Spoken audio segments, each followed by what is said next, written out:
नमस्ते दोस्तों। एक सवाल है मेरा आज आपसे कि क्या आपको कभी अपने फेवरेट टीवी शोज़ के बारे में ऐसा लगा है कि शुरुआत में तो ये काफ़ी प्रोग्रेसिव थे, लेकिन धीरे धीरे वो अपने रास्ते से भटकते चले गए? और क्या आपको लगता है कि पुराने टीवी शोज़ नए सीरियल से बेटर थे? आज का टॉपिक इसी के ऊपर है। ये है मोहब्बतें वर्सेस अनुपमा। और हमारी अनपॉपुलर ओपिनियन ये है कि ये है मोहब्बतें ज़्यादा प्रोग्रेसिव था compare to Anupama.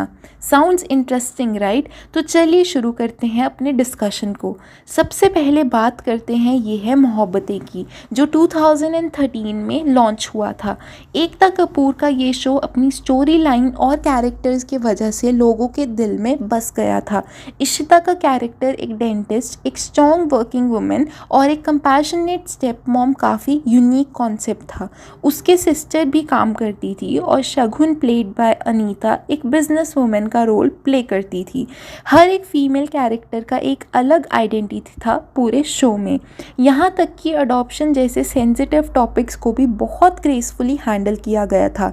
Remember Ruhi और इशिता का एडोरेबल बॉन्ड, लोग उसे इशी माँ कहते थे और ये नाम लोगों के दिल से जुड़ा हुआ है।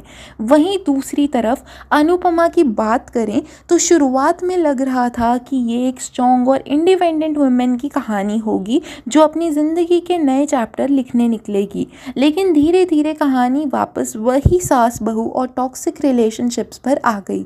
आपको क्या लगता है, अनुपमा अपने पोटेंशियल को फुलफिल कर पाई या नहीं? अब थोड़ा कंपैरिजन करते हैं दोनों शोज़ का। पहला पॉइंट ये है, मोहब्बतें में हर विमेन का अपना एक करियर था। इशिता एक डेंटिस्ट थी, शगुन एक बिजनेस वुमेन थी, लेकिन अनुपमा में अनुपमा का हार्डवर्क हमेशा किसी ना किसी वजह से ओवरलुक या स्नैच कर लिया जाता है। और एक और बात जो लोग अक्सर बोलते हैं, ये है मोहब्बतें में इनफर्टिलिटी और स्टेप मॉम के स्टिग्मा को ख़त्म करने की कोशिश की गई थी। इशिता अडॉप्ट करना चाहती थी बिना शादी के। ये एक बोल्ड मूव था इंडियन टीवी के लिए। वहीं अनुपमा ने अडॉप्शन को एक जोक बना दिया। क्या आपको लगता है ये अनफेयर है? एक और डिफरेंस है उनका मदरहुड पोर्ट्रेयल। इशिता का बॉन्ड रूही के साथ रियल और प्योर था। वो एक मॉडर्न और केयरिंग माँ की इमेज देती थी, लेकिन अनुपमा की मदरहुड को थोड़ा ओवर ड्रामेटिक बनाया गया है, जो कई लोगों को अनरियलिस्टिक लगता है। दोस्तों, रेडिट पे लोगों ने भी इस टॉपिक पर अपनी राय ज़रूर लिखी है।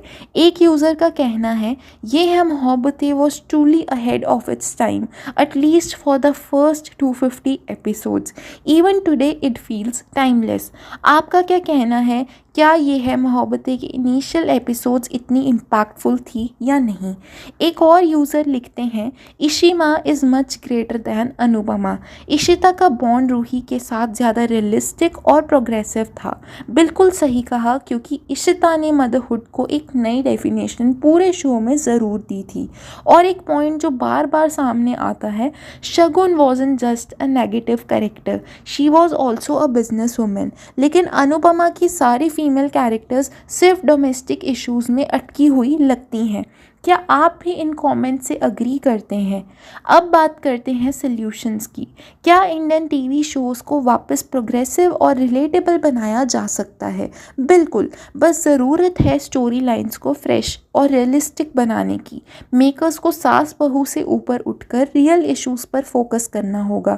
For example, women empowerment, mental health और जेंडर इक्वालिटी पर प्रैक्टिकल अप्रोच के लेकर स्टोरीज़ को दिखाया जाना चाहिए। और एक और सजेशन है, क्या एकता कपूर जैसे प्रोड्यूसर्स को वापस वो पुरानी मीनिंगफुल शोज़ बनाने चाहिए? ये है मोहब्बतें का एग्जाम्पल ले लीजिए, जिसमें हर कैरेक्टर की एक इंडिविजुअलिटी थी। आपको क्या लगता है? तो दोस्तों, आज के डिस्कशन का टेक अवे ये है कि प्रोग्रेसिव स्टोरी टेलिंग सिर्फ एक बज़ वर्ड नहीं होना चाहिए।